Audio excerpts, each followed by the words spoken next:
وہ آدمی جس میں تنہائی میں اللہ کا ذکر کیا، اللہ کو یاد کرنے بیٹھ گیا، کوئی دیکھنے والا نہیں تھا، وہ تنہا تھا، حجرے میں تھا، اپنے بند کمرے میں تھا، اپنے رب کو یاد کیا۔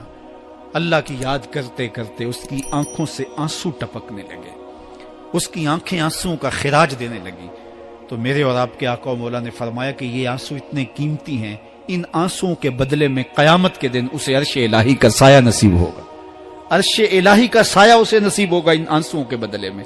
رومی علیہ رحمہ فرماتے ہیں جہاں پانی گرتا ہے وہاں سبزہ اگتا ہے، جہاں آنسو گرتے ہیں وہاں رحمت اترتی ہے۔ تو اس لیے جو اللہ کی یاد میں رونے کا لطف ہے اور اللہ کی یاد میں آنسو بہانے کا اجر اور صلہ رکھا گیا ہے، یہ گناہوں کو دھو ڈالتا ہے، یہ اندر کی صفائی اور ستھرائی کا سبب اور ذریعہ ہے۔ میرے اور آپ کے آقا و مولا نے فرمایا راتوں کی تنہائیوں میں اٹھ کے قرآن پڑھا کرو اور قرآن پڑھتے ہوئے رویا کرو۔ پھر فرمایا فَإِلَّمْ تَبْكُوا فَتَبَاكُوا، اگر رونا نہ آئے تو رونے کی کوشش کیا کرو۔ حضرت داتا گنج بخش علی حجویری سے ایک مرید نے کہا حضرت اگر رونے کی کوشش کریں پھر بھی رونا نہ آئے، فرمایا پھر اپنے مقدر پہ رویا کرو۔ تم اتنے سنگ دل ہو گئے ہو کہ تمہاری آنکھیں آنسوں کا خراج نہیں دیتی۔ جو رونا نہیں جانتا وہ اللہ کی رحمتوں کو اور اللہ کی کرم نوازیوں کو کیسے سمیٹ پائے گا؟ بچہ روتا ہے تو ماں دودھ دیتی ہے، جب بندہ اللہ کے حضور الہو زاری کرتا ہے، عجز کرتا ہے، انکساری کرتا ہے تو اللہ کی رحمتوں کو جوش آتا ہے اور اللہ تعالیٰ کی رحمتیں اس پہ برستی ہیں اور اس کے نہ صرف گناہ معاف ہوتے ہیں بلکہ اللہ تعالیٰ اس کے گناہوں کو بدل کے نیکیوں میں تبدیل کر دیتا ہے۔ ایک فقیر تھا، ملنگ درویش، اللہ کا بندہ، اس کی عادت یہ تھی کہ اپنے ڈیرے پہ آنے والوں کو کھلاتا، ان کو پلاتا، ان کی ضروریات کا خیال رکھتا، لیکن ان کو مالی آسودگیاں نہیں تھی۔ ہوتا یہ تھا کہ بعض اوقات لوگ آتے تو ادھار لے کر کے وہ لوگوں کو کھلا دیتا۔ خیر چونکہ فقیر کا مزاج یہ ہوتا ہے کہ لوگ آئیں اس کے ڈیرے سے کھائیں، بابا بلے شاہ نے بھی کہا تھا نا اٹ کھڑک کے دکڑ بجے تتا ہووے چلا، آن فقیر کھا کھا جاون راضی ہووے بلا۔ یہ فقیروں کا مزاج ہے، تو جو بھی آتا اس کے ڈیرے سے کھاتا اور وہ ادھار اٹھا اٹھا کے لوگوں کی ضروریات کو پورا کرتے رہتے۔ وقت آخر آ گیا، جن لوگوں نے ادھار دیا تھا وہ سارے تقاضا کرنے آ گئے۔ اب بابا جی کو کیا فکر لاحق ہے کہ یہ میرے مہمان اور میں ان کو کچھ پیش کرنے کی صلاحیت نہیں رکھتا۔ ایک بچہ تھا، وہ کچھ سامان بیچ رہا تھا، پتیسا بیچ رہا تھا یا کوئی اور چیز بیچ رہا تھا۔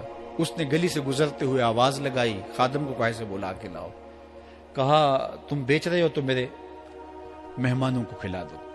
بچہ بڑا خوش ہوا کہ میں سارا دن گلیوں میں گھوم کے یہ پتیسا بیچنا تھا، اب یہ ایک جگہ ہی سارا فروخت ہو گیا تو یہ تو موج لگ گئی، میں جلدی گھر چلا جاؤں گا، میری ماں خوش ہو گئی۔ تو سارا ان مہمانوں کو کھلا دیا گیا اور اس کے بعد کہا بابا جی پیسے، کہا تم بیٹھ جاؤ، جب ان کو ملیں گے تو تجھے بھی مل جائیں گے۔ وہ بیٹھ گیا، 2 4 10 منٹ بیٹھا تو بچہ تھا، پھر کھڑا ہو گیا، بابا جی پیسے، کہا جب ان کو ملیں گے تو تجھے بھی مل جائیں گے۔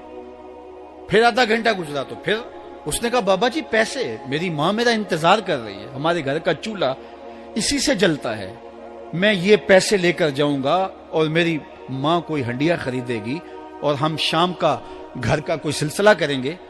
کہا بیٹا جب ان کو ملے گا تو تجھے بھی مل جائے گا۔ بچے نے رونا شروع کر دیا، یتیم بچہ تھا، اس کا سارا آسرا یہی تھا، اس نے رونا شروع کر دیا۔ جب بچہ رویا اللہ کی رحمت کو جوش آیا، کوئی مرید نذرانہ لے کے ان بزرگوں کے پاس آ گیا اور اشرفیوں کی بھری ہوئی تھیلی پیش کی۔ وہ اتنے پیسے تھے کہ اس بچے کو بھی دیے، جتنے لوگ آئے تھے سب کا قرض چکایا، کہا جاؤ گھروں کو۔ تو سب نے کہا بابا جی ہم صبح سے بیٹھے ہوئے تھے تو یہ نذرانہ دینے والا صبح سے نہیں آیا تو اب کیسے آ گیا؟ کہا صبح سے تمہارے اندر کوئی رونے والا نہیں تھا، ایک رونے والا آیا تو باقیوں کا بھی کام بن گیا۔ بعض اوقات کسی ایک شخص کی وجہ سے باقیوں کی خطائیں بھی معاف ہوتی ہیں۔ آج ہم اجتماعی طور پہ تا حد نظر اندر باہر اوپر نیچے اتنے لوگوں کے ہجوم میں اللہ کی بارگاہ سے یہ توقع رکھتے ہیں کہ مالک کتنے ہجوم میں کوئی ایک تو ہوگا جو تیرا لاڈلا ہوگا، کوئی ایک تو ہوگا جو تیرا بہت قریبی ہوگا، کوئی ایک تو ہوگا جس پہ تیری رحمتیں برسیں گی۔ تو مالک اس کے صدقے سے ہماری خطائیں بھی معاف کر دے، ہمارے گناہ بھی معاف کر دے۔ کوئی ایک رونے والی آنکھ مل گئی تو باقیوں کا بھی کام بن جائے گا. اٹھ فریدا ستیا تے میلا ویکھن جا, وت کوئی بخشیا مل جاوے تے تو ہی بخشیا جا.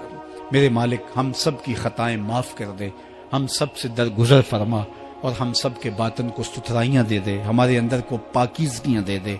بہت وقت میں نے اور آپ نے صاحب گزار لیا, تیزی کے ساتھ زندگی بیت رہی ہے. میں اگر اپنے آپ کو دیکھوں تو میری زندگی کتنی بہاریں کاٹ چکی ہے. اگر آپ اپنے آپ کو دیکھیں, کوئی 60 سال, کوئی 20 سال, کوئی 25 سال, زندگی تیزی کے ساتھ گزر رہی ہے. بندہ جب سوچتا ہے کہ میں 40 سال کا ہو گیا ہوں تو آگے میری زندگی کے اگر 30 سال بھی ہیں تو 30 سال تو کافی ہیں, لیکن وہ پیچھے اگر پلٹ کے دیکھے تو 40 سال یوں گزر گئے جس طرح چٹکی بجائی جاتی ہے. جب چٹکی بجانے کے وقت میں 40 سال گزر گئے محسوس ہوتے ہیں, تو جو باقی 30 سال اگر ہوئے بھی, وہ تو گمان ہے میرا, وہ تو گمان ہے آپ کا. ہمیں تو ایک سانس کا بھی نہیں پتا. پوچھا گیا زندگی اور موت کے بارے میں کیا خیال ہے, کہا فجر پڑی ہے, پتہ نہیں ظہر پڑھ سکیں گے یا کہ نہیں. کہا اتنی لمبی امیدیں لگائے بیٹھے ہو, کہا ظہر پڑی ہے, پتہ نہیں عصر پڑھنے کا موقع نصیب ہوتا ہے کہ نہیں. کہا یہ بھی طول عمل ہے. ایک بولا عصر پڑی ہے, پتہ نہیں مغرب پڑھ سکیں گے یا کہ نہیں. کسی نے کہا ایک رکعت پڑی ہے, پتہ نہیں دوسری رکعت بھی پڑھنا نصیب ہوتی ہے یا نہیں. کہا یہ سب تمہارے منہوں کی باتیں ہیں. میں تو کہتا ہوں ایک طرف سلام پھیرا ہے, پتہ نہیں دوسری طرف سلام بھی پھیر سکیں گے یا کہ نہیں. کیا موت اتنی قریب نہیں ہے؟ ہم نے اپنی آنکھوں کے سامنے لوگوں کو جدا ہوتے یوں نہیں دیکھا ہے. ہم کہتے ہیں اس کی خبر سنا رہے ہو موت کی, یہ تو میں نے ابھی سبزی والی دکان پہ دیکھا تھا. لیکن جب موت آتی ہے تو ایک لمحے کا تقدم اور تاخر نہیں ہوتا. تو صاحب آئیے اپنی زندگی کو اللہ اور اس کے رسول کی راہوں پہ ڈالیں. آج وقت ہے, آج موقع ہے, آج توبہ کا دروازہ کھلا ہے. کل سب کچھ نہیں ہوگا. آج اس کی رحمتیں آواز دے رہی ہیں.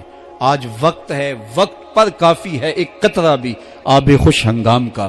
جل گیا جب کھیت برسا می تو پھر کس کام کا. اب آئیے سنیے, اس کائنات کے اندر ہمیں وہ خواتین ملیں گی جو پردے کے پیچھے تھی, لیکن پردے کے سامنے ماں نہیں آئی, عبد القادر جیلانی آئے. ماں پردے کے پیچھے تھی, پردے کے سامنے فرید الدین گنج شکر آئے.